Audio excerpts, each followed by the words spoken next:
Cek cek. Hello, apa kabar kalian semua? Apakah kalian baik-baik saja? Semoga seperti itu ya teman-temanku. Kali ini kita akan kembali melanjutkan pembahasan King Yew yang lagi berpetualang di zona Antartika. Bagaimana keseruannya? Langsung saja kita coba.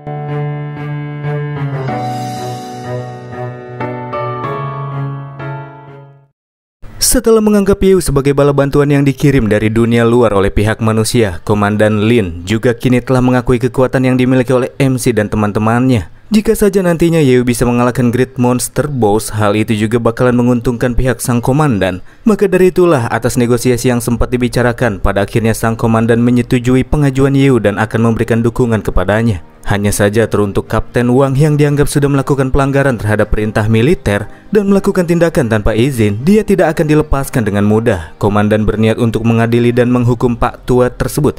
Sebelum diringkus dan dibawa sama para petugas, Kapten Wang nampak mulai melakukan tindak perlawanan. Sebenarnya dia ingin mengungkapkan keinginan terdalamnya. Sang kapten berkata bahwa dia lebih memilih buat mati di dalam medan perang daripada harus dipenjara dan mendapatkan hukuman. Makanya di sini Pak Tua tersebut minta kepada komandannya untuk mengikut sertakan dirinya dalam penaklukan bos Great Monster bersama dengan Yew. Seketika mendengar keinginan sang kapten, anggotanya meminta sang kapten buat jangan bertindak impulsif. Penaklukan bos Great Monster akan sangat berbahaya. Tentu saja dengan level yang dimiliki oleh si Pak Tua yang sekarang, dia tidak akan bisa banyak memberikan bantuan kepada Yew dan teman-temannya. Memancarkan wajah penuh keyakinan, Kapten Wang pun berkata, jika dia takut mati maka dirinya tidak akan pernah bergabung dalam pasukan ekspedisi. Tidak ada gunanya takut akan kematian. Bos Great Monster adalah alasan kenapa mereka terjebak dalam waktu yang panjang di sana. Maka dari itulah Kapten Wang sangat sekali kepingin menghabisi makhluk itu sejak lama. Pak Wang sadar jika dia tidak akan bisa memberikan banyak bantuan kalau udah menyangkut masalah baku hantam. Tetapi dalam kabut bersalju, Yew dan teman-teman akan membutuhkan seseorang yang mengenal lingkungan setempat untuk berperan sebagai guide. Ya, di sini beliau hanya akan mengajukan dirinya sebagai pemandu jalan.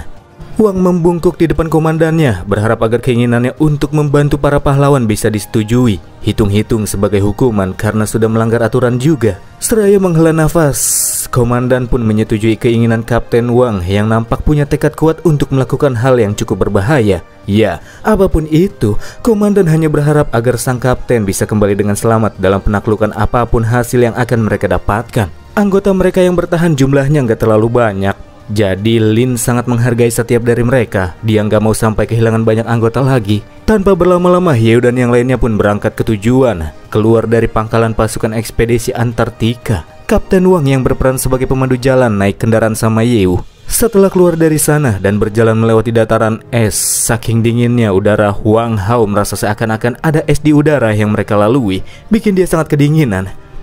Mendengar kata-kata Wang Hao, Ketua Ji menyuruh dia buat jangan kebanyakan ngeluh dan fokus saja pada jalannya. Sementara itu, Yew minta penjelasan lebih detail tentang bos Great Monster yang akan mereka hadapi kepada Kapten Wang yang katanya sih pernah menyaksikan kengerian dari makhluk tersebut secara langsung. Pertama-tama Wang menjelaskan jika bos Great Monster yang ada di zona Antartika hampir semuanya dikatakan sebagai bos dunia dan tersebar di seluruh peta. Setiap bos memiliki bentengnya sendiri dan semua benteng itu terletak di satu-satunya jalan menuju pedalaman Antartika, yang artinya mereka tidak dapat bergerak maju sebelum mengalahkan bos-bos tersebut. Di masa lalu, tim-tim ekspedisi sengaja dikerahkan untuk menghadapi salah satu bos Great Monster. Tetapi tidak ada satu orang pun yang menduga bahwa pertempuran malah akan berakhir pada sentuhan pertama yang dilakukan oleh lawan, di mana sang bos Great Monster hanya menggunakan sedikit keterampilan untuk membuat tim ekspedisi kehilangan 60% anggotanya. Kapten Wang sendiri dikatakan cukup beruntung masih bisa kembali dalam keadaan hidup-hidup. Dia juga sempat kehilangan kontak dengan tim lain dan pada akhirnya bersama dengan Komandan Lin yang mengerahkannya, para survivor ekspedisi sampai sekarang cuma bisa memburu beberapa monster kecil yang terdapat di luar wilayah bos Great Monster untuk mengisi kembali energi yang didapatkan dari kristal es sambil menunggu keajaiban datang kepada mereka. Dalam situasi putus asa menghadapi musuh yang tak terkalahkan, kebanyakan orang secara bertahap kehilangan semangat juang. Mereka hidup seperti zombie setiap harinya. Namun Pak Tua Wang tetap berjuang karena ia tahu betul jika dirinya berhenti berjuang, maka itu akan menjadi akhir yang sebenarnya. Semakin putus asa lingkungan yang harus mereka hadapi, maka akan semakin keras pula perjuangan yang dilakukan oleh Kapten Wang sampai saatnya harapan dan keajaiban muncul. Itulah prinsip yang selama ini dia pegang teguh. Dan sekarang, setelah melihat kekuatan serta keberanian Yew, Pak Wang merasa jika inilah keajaiban yang sudah sekian lama dirinya nanti-nantikan. Dia percaya bahwa Yeu pasti bisa mengalahkan para bos Great Monster dan membawa tim pasukan ekspedisi kembali dengan selamat. Poseidon sangat kagum sama kemauan dan keyakinan Kapten Wang. Hanya saja kekuatan Pak Tua itu terlalu lemah. Jadi Poseidon minta supaya Pak Tua itu saksikan saja pertunjukan yang akan digelar dari pinggir lapangan. Jangan ikut campur secara langsung dalam pertempuran. Memang kata-kata Poseidon cukup kasar, tapi itu ada benarnya. Meskipun tidak takut sama yang namanya kematian, Yeu berharap agar Pak Tua tersebut bisa kembali ke kampung halamannya dalam keadaan hidup-hidup. Iya, Pak Wang menyadari itu. Dia tahu bahwa hal yang paling menakutkan dalam pertempuran itu belum tentu musuh, tapi bisa juga rekan setim yang menjadi beban. Pak Wang minta Yeu jangan terlalu khawatir. Dia berjanji gak bakalan nyusahin, apalagi ikut campur terlalu jauh dalam baku hantam. Di tengah-tengah perjalanan tiba-tiba muncul ledakan dari arah belakang Yeu dan teman-teman. Ledakan itu berasal dari sesuatu yang muncul dari bawah permukaan. Itu adalah tulang-tulang putih yang panjang dan terlihat mulai menargetkan Yeu dan kawan-kawan. Pak Wang menjelaskan, jika itu merupakan semacam jebakan mekanis milik musuh sebelum memasuki wilayah bos. Yang perlu mereka lakukan hanyalah meningkatkan kecepatan pergerakan dan keluar dari jangkauan serang tulang-tulang itu. Ketika memasuki area kabut, jarak pandangan semua orang pun mulai menurun, memaksa Yeu dan kawan-kawan buat sedikit menurunkan kecepatan mereka, menyebabkan jebakan mekanis itu bisa menyusul mereka. Tapi nggak terlalu masalah juga sepertinya, karena tim Yeu bisa memotong-motong tulang-tulang itu tanpa kesulitan.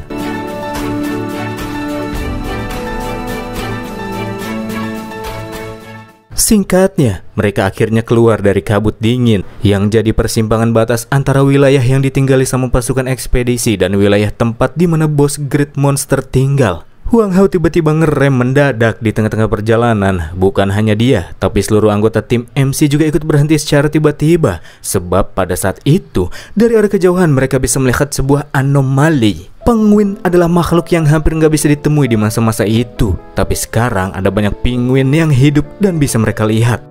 Apalagi Shulu, si cewek dingin. Semasa kecil dia sangat suka sama penguin yang cuma bisa dia lihat dari buku-buku dan video di masa lalu. Nggak nyangka akhirnya dia bisa melihat penguin yang asli secara langsung. Shulu tanpa berlama-lama langsung mendekat dan coba untuk menyentuh salah satu penguin imut di sana. Dia terlihat sangat senang. Sebelum akhirnya Pak Wang pun teriak minta cewek tersebut buat segera menjauh dari sana dan jangan pernah tertipu oleh penampilan lucu penguin-penguin itu. Karena sebenarnya mereka merupakan bagian dari bos Great Monster yang akan mereka hadapi. Setelah mendapatkan penjelasan dari Pak Wang, Shulu mundur beberapa langkah ke belakang bersama dengan si penguin yang melayangkan sebuah serangan tamparan tangan kosong. Serangan yang cukup berbahaya. Untung saja Shulu bisa menghindarinya. Kalau enggak, bukan cuma bajunya yang robek, tapi tubuhnya juga bisa robek. Meskipun matanya terlihat nggak sinkron, tapi si penguin anomali yang ukuran raksasa jelas kala itu sedang memberikan tatapan ke arah Yeu dan teman-teman yang masuk ke dalam wilayahnya. Makhluk yang sebelumnya duduk manis itu akan melakukan sesuatu. Jantung besar di dalam tubuhnya yang berdegup semakin cepat terdengar oleh pihak jagoan. Sebelum akhirnya dia berdiri lalu menjerit dengan keras. Ketika melepaskan jeritan yang bikin gendang telinga mau pecah, mata makhluk itu mulai memerah, diikuti oleh koloni penguin kecil yang juga pada ikut-ikutan menjerit. Suasana bising yang dihasilkan dari jeritan makhluk-makhluk itu terdengar seperti sebuah instrumen yang aneh. Yang lebih anehnya lagi, tak lama setelahnya sebagian koloni penguin naik ke tubuh penguin raksasa itu, bergabung bersatu di dalam tubuhnya. Sehingga terciptalah sebuah pemandangan yang bisa bikin seorang malah merasa jijik. Penguin raksasa yang sebelumnya berada di mode kalem seketika berubah jadi mode menyerang. Penguin yang nampak lucu sebelumnya berubah jadi penguin wajah jahat yang aneh. Di janggutnya ada banyak tentakel. Level 500 bernama Zero Devour Alpha Emperor. Lebay namanya.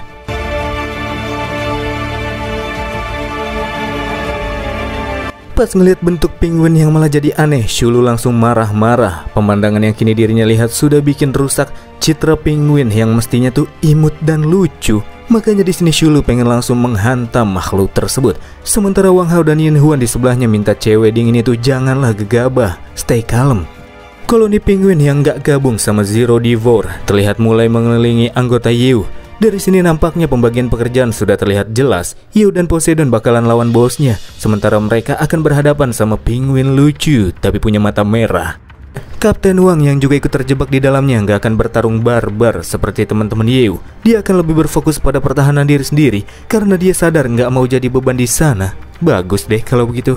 Setelah sekian purnama, Poseidon akhirnya memiliki waktu buat unjuk gigi. Sebelum itu dia tanya sama Yeu siapa di antara mereka yang mau maju duluan. Yeu sih nggak masalah, siapa yang mau maju duluan. Tapi sebelum itu Yeu mau mengkonfirmasi sesuatu dulu. Dia kemudian mengaktifkan Void Beastmaster, sang penjinak handal hewan-hewan ganas. Tujuan Bang MC aktifin akun satu ini ya tentu saja dia mau cek dulu apakah dia bisa menjinakkan si penguin serem ataukah enggak.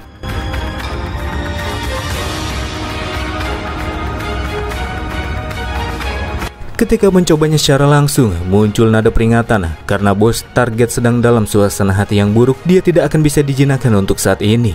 Sudah pastilah itu, karena amat terasa niat membunuh Zero D4 terarahkan langsung pada Yeu dan teman-teman yang dianggap sebagai target yang mesti dimusnahkan. Namun dari hal ini Yeu mendapatkan sebuah opini. Jika saja dia menenangkan emosi makhluk tersebut, bisa jadi terdapat kesempatan baginya untuk menjinakkan bos Great Monster. Gulu.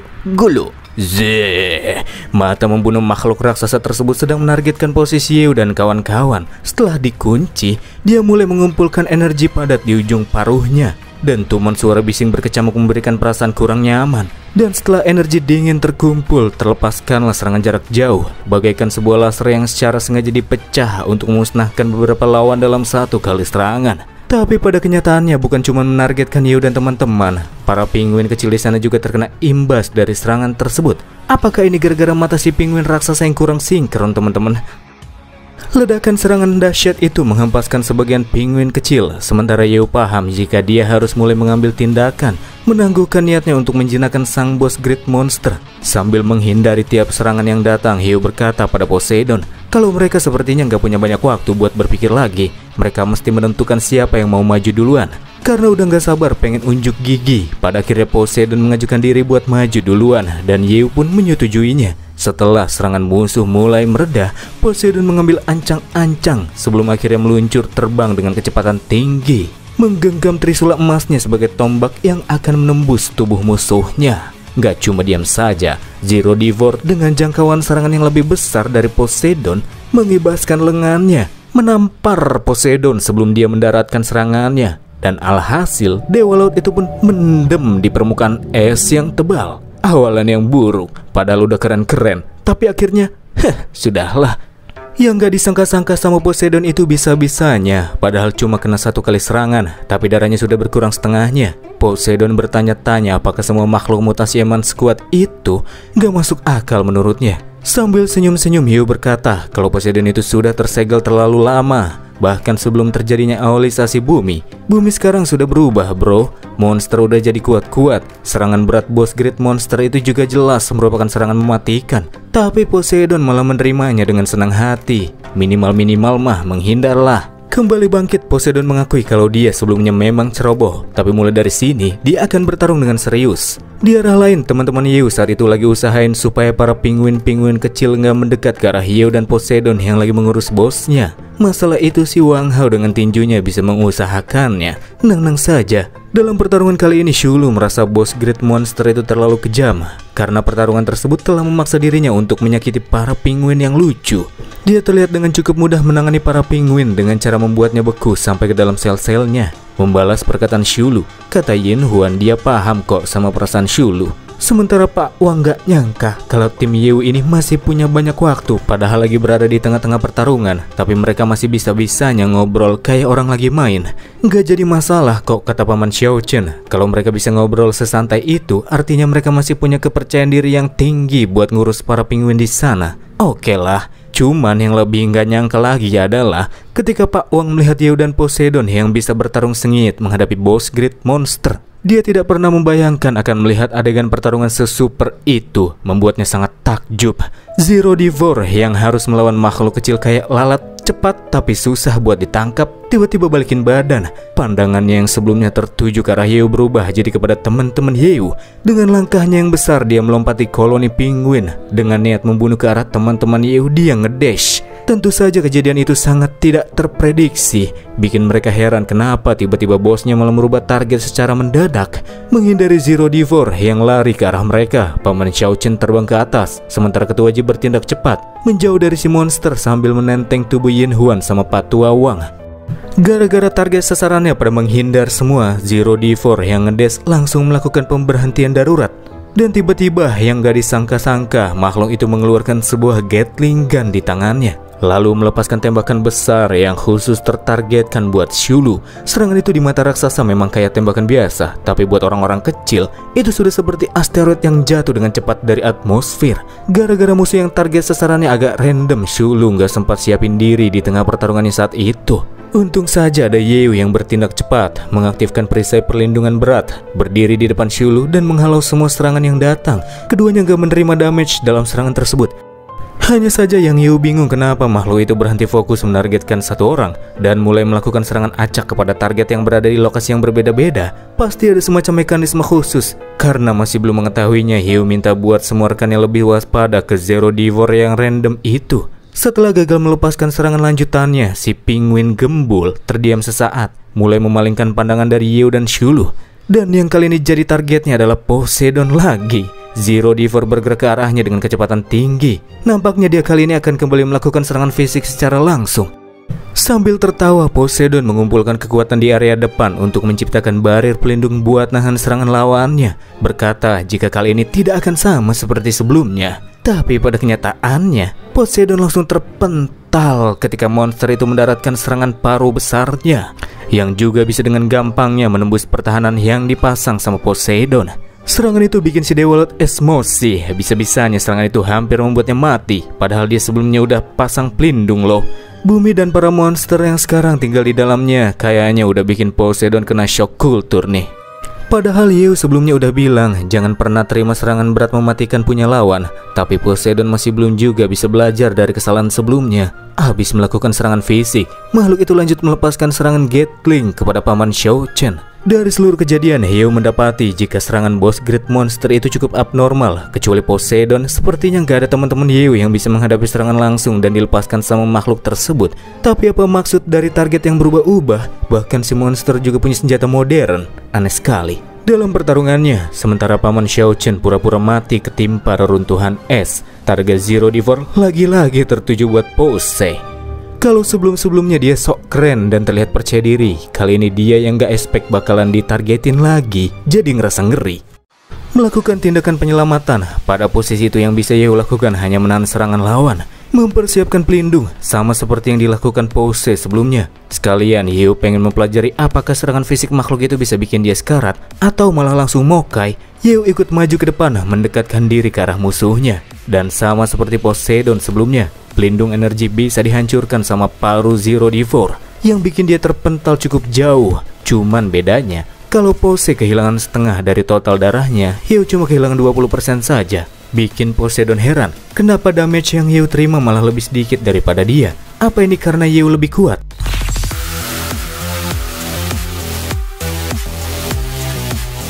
Yang pasti, setelah mempelajari pergerakan aneh makhluk itu, Yeo mendapatkan kesimpulan. Mekanisme boss Great Monster satu itu adalah memilih orang yang paling jauh untuk diserang. Semakin jauh jaraknya, semakin tinggi pula kerusakan yang bisa dihasilkan. Sedangkan tembakan Gatling Gun akan digunakan untuk orang terdekat setelah dia melakukan serangan berat. Contohnya sekarang, setelah Yeo kena serangan berat, makhluk itu langsung lepasin tembakan kepada paman Xiao Chen yang cuma bisa melarikan diri. Sementara Yeo cuma bisa kasih semangat buat dia dari arah kejauhan. Kalau cuma kata-kata semangat, kayaknya nggak bisa ubah keadaan deh. Bikin paman Xiao Chen merasa kesel sama MC. Bagi solusi lah, kata dia. Kepada semua anggota, Yeo menjelaskan jika selanjutnya akan jauh lebih mudah. Yang perlu mereka lakukan hanyalah mengendalikan jarak, menyerang secara bersama-sama setelah Zero Divor melepaskan Gatling. Dan inilah saatnya, seluruh anggota tim kemudian bergerak, melakukan serangan dari arah yang berbeda-beda.